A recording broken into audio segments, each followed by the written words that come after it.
Special beam cannon!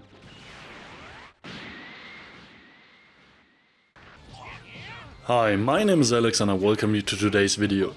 When Dragon Ball Sparking Zero finally arrives on the Nintendo Switch 2, it feels like a long-awaited reunion with a part of gaming history. For years, fans have begged for a true successor to Budokai Tenkaichi 3, the bombastic arena fighter that defined an era of Dragon Ball games. And that's exactly what Sparking Zero aims to be.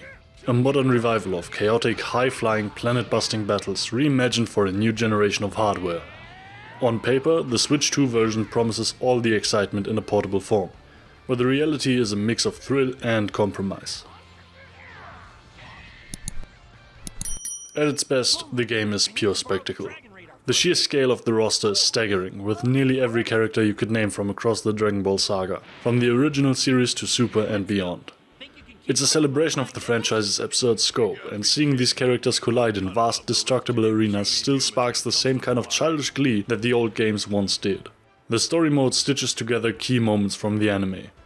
Goku's first battles, Vegeta's redemption, Gohan's evolution, while weaving in a handful of what-if scenarios that let you bend canon for fun. It's fan service in the best and worst ways, endlessly entertaining but rarely surprising. There's no deeper narrative ambition here.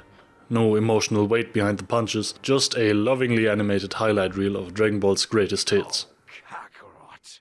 I thought you'd at least be smarter than this. That's fine though, because Sparking Zero has always been more about how it feels than what it says. The combat captures the chaos of Dragon Ball better than almost any other game has managed. Every dash, every energy beam, every counterattack carries that explosive punch that fans expect. Flying around the map feels effortless, chaining combos into super attacks feels rewarding, and the game has a physicality that keeps you engaged. It's the kind of fighter where you can go hours just experimenting with different transformations and team matchups, just to see what happens when Broly meets Beerus in a desert crater. But underneath all the spectacle, the cracks are easy to spot.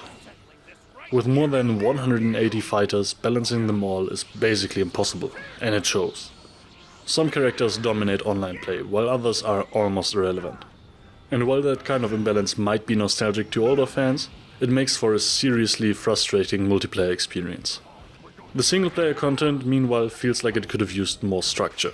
The battles themselves are exciting, but between fights there's not much to do beyond jumping to the next arena. It's the kind of loop that thrives on its presentation rather than its depth. A joyride, not a journey. Technically, the Switch 2 version lands in an awkward place. Visually, it looks surprisingly good. Character models are crisp, lighting effects shine, and the destruction of each battlefield is genuinely satisfying to watch. The art direction leans into the anime's saturated look, giving the fights an authenticity that few licensed games manage to pull off. The downside is performance. The game is capped at 30 frames per second, and while that might sound tolerable, you can feel the difference the moment the screen fills with particle effects and beams start flying.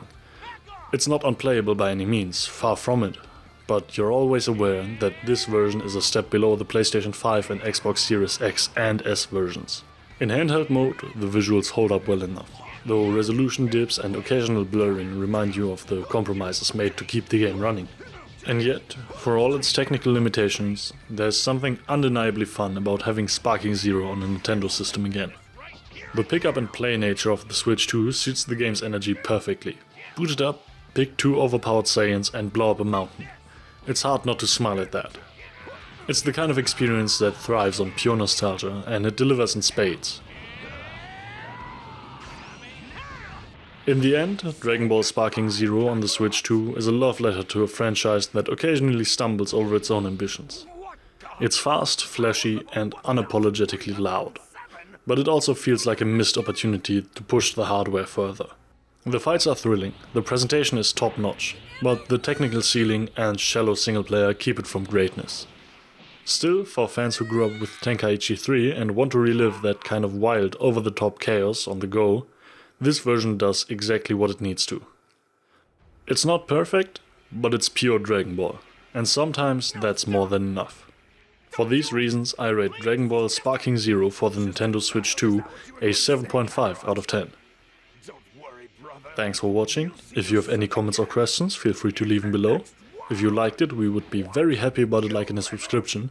Or if you're interested in getting early access to our future reviews, feel free to visit our Patreon page.